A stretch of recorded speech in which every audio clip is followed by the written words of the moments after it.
Bismillahirrahmanirrahim. Assalamu alaikum. Welcome back to USA Pharmacy College. Today we will discuss about the remaining methods of sterilization. So let's start our lecture without wasting our time.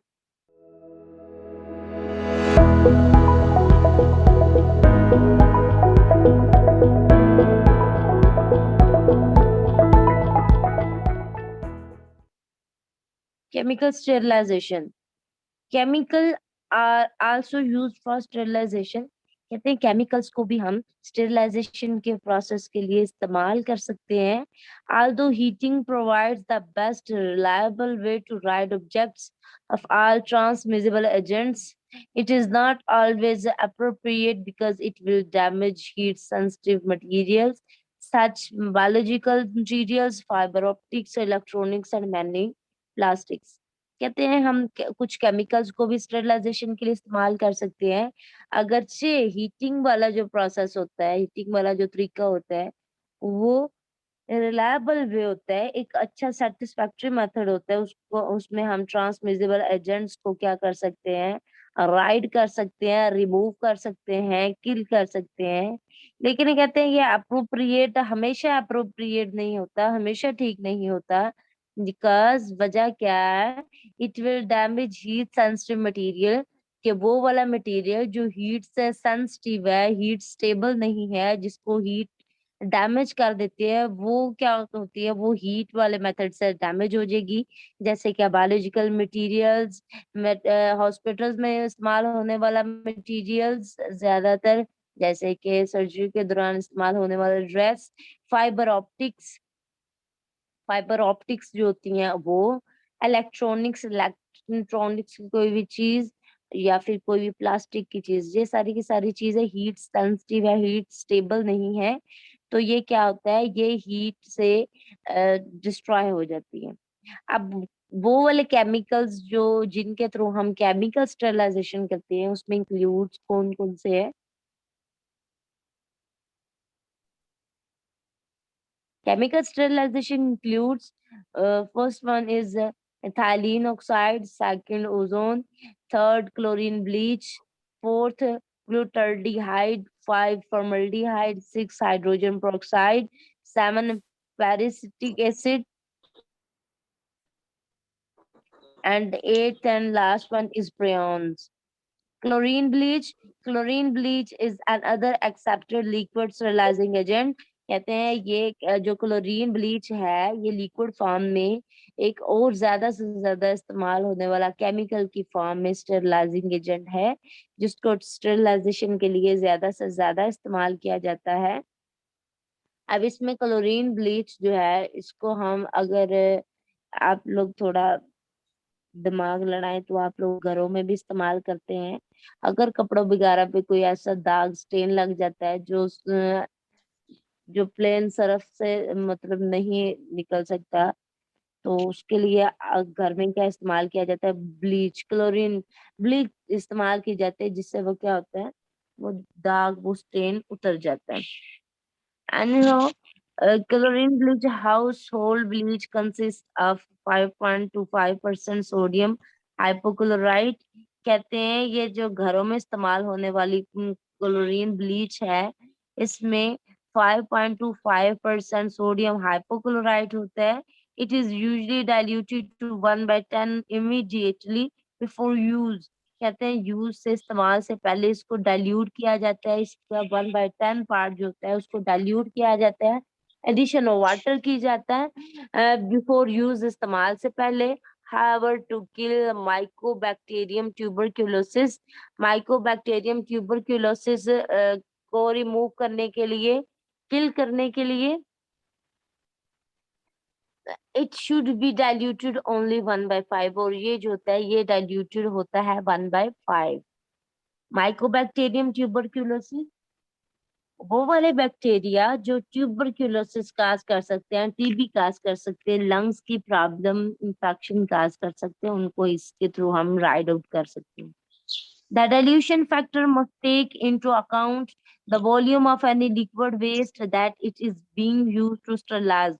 कहते हैं जो dilution factor होता है, must take into account, the volume, उसको volume count में account में रखा जाता है। मतलब पता होना चाहिए किसी भी लिक्विड वेस्ट का that it is being used to sterilise, जिसको स्टरलाइजेशन के लिए इस्तेमाल किया जाता है। Bleach will kill many organisms immediately.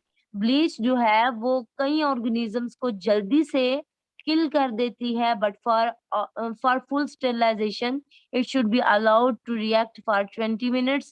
कहते हैं लेकिन फुल स्टेरिलाइजेशन के लिए मुकम्मल तौर पे माइक्रो ऑर्गेनिज्म, ऐसे डिस्टर्बेंस काजिंग एजेंट्स जितने भी होते हैं, माइक्रो ऑर्गेनिज्म जितने भी किस्म के हैं, उनको मुकम्मल तौर पे, कंप्लीटली तौर पे रिमूव करने के लिए 20 मिनट के लिए ये प्रोसेस करना पड़ता है। Bleach will kill many but not all spores. कहते हैं कि माइक्रो ऑर्गेनिज्म की किलिंग के साथ साथ उसके स्पोर्स जो होते हैं उनको भी किल कर सकते हैं, लेकिन तमाम स्पोर्स को किल नहीं कर सकती।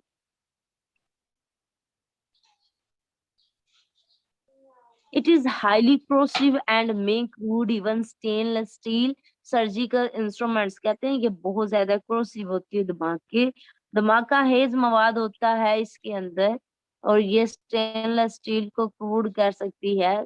सर्जिकल इंस्ट्रूमेंट्स जो होते हैं, सर्जरी के दौरान जो इस्तेमाल होते हैं, उनको भी क्या कर सकती है, जंग वगैरह लग सकता है, वो खराब हो सकता है। नेक्स्ट हमारे पास ओजोन आ जाता है। Ozone is used in industrial setting to sterilise water and air. कहते हैं ओजोन गैस जो है, केमिकल जो है, उसको इस्तेमाल किया जाता है इंडस्ट्रियल सेटिंग के लिए, वाटर एंड एयर, हवा और पानी को स्टरलाइज करने के लिए, as well as disinfectants for surfaces.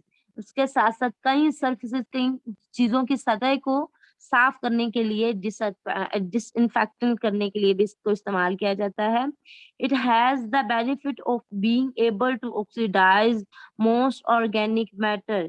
कहते हैं कि इट हैज द बेनिफिट, इसके पास एक बेनिफिट है, एक पॉजिटिव पॉइंट है, that is being able to oxidise most organic matter. ज्यादातर ऑर्गेनिक मैटर को ये ऑक्सीडाइज करने के काबिल है, इस काबिल है, एबल है इसके। ऑन द अदर हैंड, अगर दूसरी जगह देखा जाए, it is a toxic and unstable gas that must be produced on site.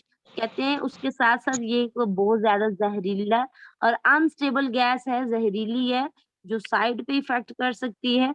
So it is not practical to use in many setting, इसलिए ये प्रैक्टिकली ज्यादातर इस्तेमाल नहीं की जाती।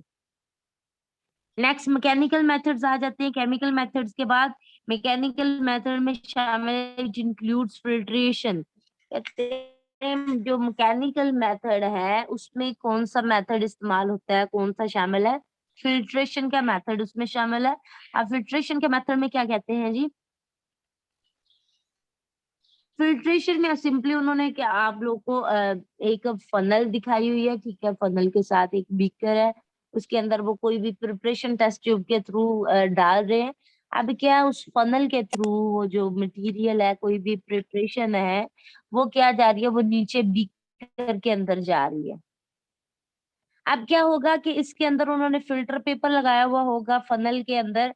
अब कोई भी ऐसा माइक्रो ऑर्गेनिज्म, कोई भी स्पोर है, कोई भी उसके अंदर मटेरियल, ऐसा मटेरियल है जो इसकी प्रिपरेशन को खराब कर सकता है, डिस्टर्ब कर सकता है, वो क्या होगा, वो फिल्टर पेपर के साथ चिपक जाएगा, वो ऊपर ही बच जाएगा, एंड रिमेनिंग जो स्टेरिलाइज्ड सॉल्यूशन है वो बीकर के अंदर इकट्ठा होना शुरू हो जाएगा। अब इसके प्रोसेस में क्या कहते हैं,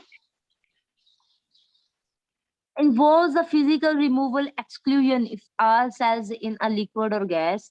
कैसे कहते हैं, लिक्विड और गैस के अंदर जितने भी सेल्स हैं उनको क्या करता है, वो फिजिकली रिमूव करते हैं, एक्सक्लूड करते हैं। It is especially important for sterilization of solutions which would be denatured by heat। कहते हैं ये खास तौर पे उन सॉल्यूशंस के लिए ये बेस्ट है जो हीट सेंसिटिव है, जिसको हीट डीनेचर कर देती है, इनएक्टिव कर देती है, डिस्ट्रॉय कर देती है। For example antibiotics, injectable drugs, amino acids, vitamin, etc। अब एंटीबायोटिक्स इसमें आ जाते हैं जिसको हम यूज करते हैं, इंजेक्टेबल ड्रग्स, इंजेक्शन वगैरह आ जाते हैं, इसमें अमाइनो एसिड आ जाते हैं, प्रोटीन आ जाती है, विटामिन कई ऐसे हैं जो हीट स्टेबल नहीं है, तो उनको क्या करते हैं, उनको फिल्ट्रेशन के थ्रू स्टरलाइज करते हैं। Portable units can be used in the field of water purification and industrial units can be used to pasteurize beverages। कहते हैं पोर्टेबल यूनिट्स जो होते हैं, मतलब वो बड़ी इंडस्ट्री जो बेवरेजेस मशरूबात वगैरह बनाती हैं, वो क्या करती हैं, वो इस प्रोसेस को इस्तेमाल करती हैं। Essentially, solutions or gases are passed through a filter of sufficient pore diameter। कहते हैं जो gases या solution जो होते हैं उनको फिल्ट्रेशन के प्रोसेस में गुजारने के दौरान क्या करते हैं, फनल में लगे हुए फिल्टर पेपर में से गुजारा जाता है। उसका डायमीटर में सफिशिएंट पोर होते हैं, छोटे छोटे स्ट्रा होते हैं, to remove the smallest non bacterial cells, जो स्मॉलेस्ट छोटे से छोटे बैक्टीरिया को, माइक्रो ऑर्गेनिज्म को रिमूव कर सकते हैं।